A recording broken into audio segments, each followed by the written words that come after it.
এই যে ঝালুকাঠিতে আপনারা দেখেছেন কয়েকদিন আগের ঘটনা, 21 বছর পর নদীর ভাঙনে এমন একটা লাশ পাওয়া গেছে যেই মানুষটা মৃত্যুবরণ করেছে। আল্লাহর গোলামের কাফনের কাপড় নষ্ট হয় নাই, দেহের একটা চামড়াও নষ্ট হয় নাই। আল্লাহু আকবার বলেন। 21 বছর ধরে তারে কবরে কোন মেডিসিনে চিন্তা রাখছে? আল্লাহু আকবার বলবেন না? খেলা দেখায় কি? আল্লাহর যারা বান্দা হয় তাকে আল্লাহ রাব্বুল আলামিন নিজেই সাহায্য করেন। 21 বছর ধরে তারে কবরে কোন মেডিসিনে চিন্তা রাখছে? আল্লাহু আকবার বলবেন না? খেলা দেখায় কি? আল্লাহর যদি কেউ খাঁটি বান্দা হয়, আল্লাহ রাব্বুল আলামিনের যদি খাঁটি গোলাম হয়, তারা মৃত্যুর পরেও বছরের পর বছর ঘুমায় থাকতে পারে। এই যে ঝালুকাঠিতে আপনারা দেখেছেন কয়েকদিন আগের ঘটনা, 21 বছর পর নদীর ভাঙনে এমন একটা লাশ পাওয়া গেছে যেই মানুষটা মৃত্যুবরণ করেছে। আল্লাহর গোলামের কাফনের কাপড় নষ্ট হয় নাই, দেহের একটা চামড়াও নষ্ট হয় নাই। আল্লাহু আকবার বলেন। 21 বছর ধরে তারে কবরে কোন মেডিসিনে চিন্তা রাখছে? আল্লাহু আকবার বলবেন না? খেলা দেখায় কি? আল্লাহর যারা বান্দা হয় তাকে আল্লাহ রাব্বুল আলামিন নিজেই সাহায্য করেন। আপনি আমি যখন আল্লাহর প্রতি আস্থা বিশ্বাস এই যুবকদের মতো করব, তখন আল্লাহ রাব্বুল আলামিন আপনাকে আমাকে পথ দেখাবেন। কথা বলেন ঠিক না বেঠিক? আপনি আমি পথ ভুলে গেলে পথ দেখাবেন কে? আরো জোরে বলেন কে? এই জন্য আল্লাহর কাছে পথ চাইতে হবে। 21 বছর পরেও অক্ষত অবস্থায় মানুষের লাশ উদ্ধার হয় কিভাবে? কারণ আল্লাহর গোলাম, আল্লাহর প্রিয় ছিল, ইমানের মেডিসিন ভালো ছিল। এই জন্য 21 বছর পর তার অক্ষত লাশ। শত শত বছর কেন, হাজার হাজার বছর মানুষ থাকবে, তারপরে অক্ষত থাকবে। আল্লাহু আকবার জোরে বলেন। ইমান যদি ইমানের মতো হয়, আমল যদি আমলের মতো হয়, দুনিয়ার ক্ষমতা দৌড় কত পর্যন্ত? মৃত্যু পর্যন্ত। আত্মীয় স্বজনের কান্না, মায়া, মহাব্বত, ভালোবাসা কবর পর্যন্ত, দাফন কাফন পর্যন্ত। কিন্তু আপনার আমার নেক আমল এটা হলো জান্নাত পর্যন্ত। কথা বলেন ঠিক না ঠিক? এজন্য অবশ্যই নামাজি না হলে, আল্লাহকে না ডাকলে, কোরআন তিলাওয়াত না করলে, কোরআন সুন্নাহ মোতাবেক জীবনকে পরিচালনা না করলে, আল্লাহর জমিনে আল্লাহর আইনকে প্রতিষ্ঠিত করার কাজ না করলে কখনো এইরকম ইমানের মেডিসিন পাওয়া যাবে। দেখেন, এই ঝালুকাঠির মানুষের মতো আপনি আমি ইমান আনতে চাই তো ইনশাআল্লাহ? আপনি চান না আপনার দেহটা যেন পচে না, গলে না? সুন্দর আমল করে যাওয়া লাগবে, নেক আমল করে যাওয়া লাগবে। আল্লাহর সাথে ভালো বন্ধুত্ব থাকলে সব ঠিক থাকবে। আল্লাহু আকবার বল। কথা বলতে যাচ্ছিলাম, আল্লাহ রাব্বুল আলামিন সুন্দর করে বলেন, সুম্মা বাআসনাহুম লিনা'লামা আইয়ুল হিসবাইনি আহসা লিমা লাবিসু আমাদা। পরে আমি তাদেরকে জাগ্রত করলাম এটা জানার জন্য যে দুই দলের মধ্যে কোন দল তাদের অবস্থান কাল সঠিকভাবে নির্ণয় করতে পারে, তারা কতদিন ঘুমাইছে, কতদিন আমি আল্লাহ পাক তাদেরকে ঘুমার ভিতরে রাখলাম, তখন এই বিষয়ে তারা যেন কথা বলতে পারে। এজন্য তাদেরকে আমি আল্লাহ পাক জাগ্রত করলাম। আল্লাহু আকবার বললেন না? জোরে বলেন আল্লাহু আকবার। সম্মানিত হাজিরিন, তাদেরকে আল্লাহ রাব্বুল আলামিন কিভাবে ঘুমানোর ব্যবস্থা করেছিলেন, ভালো করে যে কথাটা আমি আপনাদের সামনে না বললে আপনারা বুঝবেন না।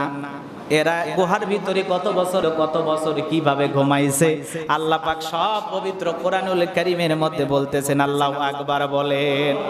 আল্লাহ রাব্বুল আলামিন বলেন, ওয়া তারাশ শামসা ইযা তালাআত তাসাওয়ারু আন কাহফিহিম যাতাল ইয়ামিনি ওয়া ইযা আরাবাত তাকরিদুহুম যাতাশ শিমালি ওয়া হুম ফি ফাজওয়াতিম মিন যালিকা মিন আয়াতিল্লাহ মান ইয়াহদিল্লাহু ফাহুয়াল মুহতাদি ওয়া মান ইউদ্লিল ফালান তাজিদ লাহু ওয়ালিয়াম মুরশিদা। আল্লাহু আকবার। আল্লাহ রাব্বুল আলামিন বলেন, নবীজি আমি তাদেরকে এমন ভাবে ঘুমানোর ব্যবস্থা করেছিলাম, সূর্য যখন গুহার পাশ দিয়ে যখন সূর্য উদিত হয় তাদের গুহার পাশ দিকে ডান দিক দিয়ে চলে যায়, আবার যখন সূর্য অস্তমিত হয়ে যায় তাদের থেকে পাশ কেটে বাম দিকে চলে যায়, অথচ তারা গুহার প্রশস্ত চত্বরে শায়িত। এই সব আল্লাহর নিদর্শন। আল্লাহ যাকে ইচ্ছা হেদায়েত প্রাপ্ত করেন। আল্লাহ পাক যাকে হেদায়েত প্রাপ্ত করেন তিনি তাকে কখনো কেউ ভুল পথে পরিচালিত করতে পারবেন না, এবং তিনি যাকে পথভ্রষ্ট করেন সে কখনো পথ প্রদর্শনকারী অভিভাবক পেতে পারে না। আল্লাহু আকবার বলেন। আল্লাহ যাকে হেদায়েত দেয়, আল্লাহ যাদেরকে পছন্দ করে, আর আল্লাহর হেদায়েতের খাঁটি বান্দা যারা হয় তাদেরকে কেউ ভুল পথে পরিচালিত করতে পারে না। আর যারা ভুল পথে পরিচালিত হয়, গোমরাহি হয়, পথভ্রষ্ট হয়, তাদের কোনো অভিভাবক তাদেরকে কখনো সঠিক অভিভাবক তারা কখনো পাবে না, তারা সঠিক অভিভাবক পেতে পারে না। সেই কথা আল্লাহ রাব্বুল আলামিন পবিত্র কুরআনুল কারীমের মধ্যে সুন্দর করে বলতেছেন, নবীজিকে এই বিস্তারিত ঘটনা বলতেছেন, আর সমস্ত কাফেররা শুনতেছে। আল্লাহ রাব্বুল আলামিন বলেন, তুমি তাদেরকে দেখলে, ও নবী, তুমি তাদেরকে দেখলে মনে করবা তারা জাগ্রত আছে, কিন্তু তারা ছিল নিদ্রিত, তারা ঘুমান্ত ছিল। তাদের পাশে পরিবর্তন করে দিতাম আমি আল্লাহ রাব্বুল আলামিন।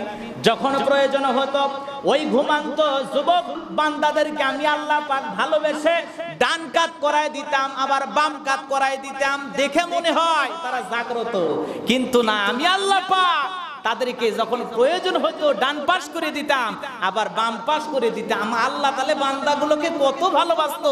আল্লাহু আকবার বলেন।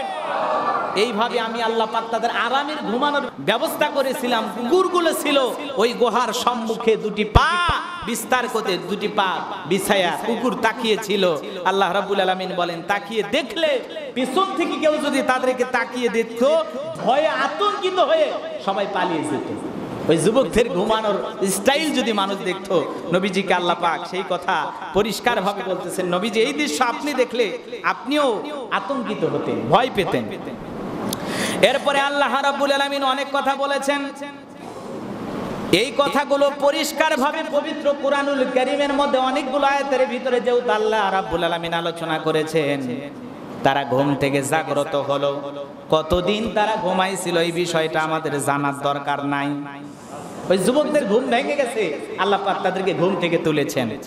এরপরে ঘুম থেকে ওঠার পরে তারা বলতেছেন সেই কথা আল্লাহ রাব্বুল আলামিন বলেন, তারা ঘুম থেকে উঠে একজন আরেকজনকে জিজ্ঞাসা করে, পরস্পরে জিজ্ঞাসাবাদে লিপ্ত হয়ে গেল, আমরা কতদিন কত সময় ঘুমাইছিলাম। তাদের মধ্য থেকে একজন বলে, আমরা মনে হয় একদিন অথবা একদিনের অল্প সময়, কয়েক ঘন্টা মনে হয় ঘুমের মধ্যে ছিলাম। এইভাবে তারা কথা বলতে লাগলো। তারা বলতেছে, শোনো, কতকাল কতদিন আমরা ঘুমিয়েছিলাম একমাত্র জানেন আমাদের রব আল্লাহ। বিদায় এখন ঘুম থেকে উঠছি, ঘুমোর থেকে ওঠার পরে কি লাগে? প্রয়োজন খাবার, ক্ষুধা লাগছে, খাবারের প্রয়োজন। আমাদের মধ্য থেকে কে আসো, এই শহর থেকে যাও, একটু খাবার সংগ্রহ করে নিয়ে আসো। তবে খুব বিচক্ষণতার সহিত যাইতে হবে, যেহেতু জালেম বাদশা আমাদেরকে খোঁজাখুঁজি করতেছে। এরা মনে করতেছে জালেম বাদশা এখনো আছে। দেখেন আল্লাহ পাক কত বছর ঘুমাইছে, কোরআন দিয়ে আমি বলতেছি, একটু ওয়েট করেন। মন খারাপ করতেছেন নাকি আপনারা? সম্মানিত হাজিরিন, ভালো করে বোঝার চেষ্টা করেন। যে কথা বলতে যাচ্ছিলাম, আল্লাহ রাব্বুল আলামিন কত সুন্দর আলোচনা করেছেন। এইবার তারা বলতেছে, যেহেতু বাদশা জালেম বাদশার লোকেরা আমাদের খুঁজতেছে, আর যদি খুঁজে পায় তাহলে তাদের ধর্মের দিকে যদি নিয়ে যায়, তাহলে এত কষ্ট করে আমাদের কোনো লাভ হলো না। অতএব হিসাব করে যাইতে হবে, কোনো মানুষ যেন টের না পায়। তখন তারা কি করলো? তখন একজন চালাক যিনি, তাকে পাঠায়া দিল দিরহাম দিয়া, আগের মুদ্রা দিয়ে পাঠায়া দিল। ওই মুদ্রা সাবধানে আইসা এক খাবারের হোটেল থেকে খাবার সংগ্রহ করে, খাবারের দোকান থেকে খাবার সংগ্রহ করে যখন মুদ্রা দিয়েছে, তখন মুদ্রার দিকে তাকায় একবার, আর ছেলের মুখের দিকে তাকায় একবার।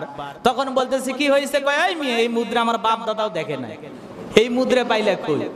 বলতেছে, কি বলে? আমি তো কয়েকদিন আগে এই শহরের অধিবাসী, এই মুদ্রা তো চলে। বলে, না, এই মুদ্রার যখন মানুষের হাতে গেল তখন সবাই চিনতে পারলো, কারণ তখন আল্লাহ রাব্বুল আলামিন মানুষের কানে কানে একটা ঘটনা জমাইছে, যে এক জালেম বাদশার ভয়ে কয়েকজন যুবক দেশ ছেড়ে পালিয়ে গেছে।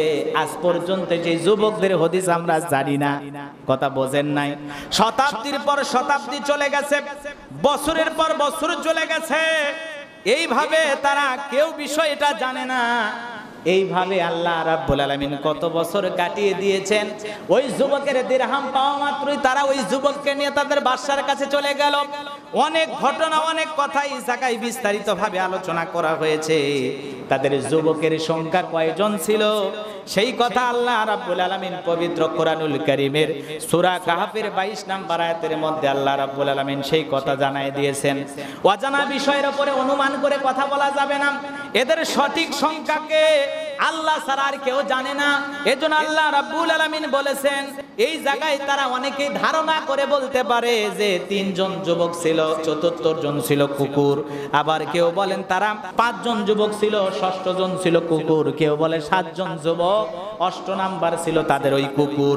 এই কথা যখন সবাই বলতে লাগে, নবীজিকে আল্লাহ রাব্বুল আলামিন জানায় দিলেন, নবীজি সংখ্যা কত, কয়দিন তারা ছিল, এগুলো অনুমান করে মানুষের কাছে আপনি কখনো জিজ্ঞাসাও করবেন না। এগুলো বিষয় নিয়ে কোনো সমালোচনার দিকে আপনি যাবেন না, কাউকে জিজ্ঞাসা করবেন না তাদের সংখ্যা কত ছিল। আল্লাহু আকবার বলবেন না।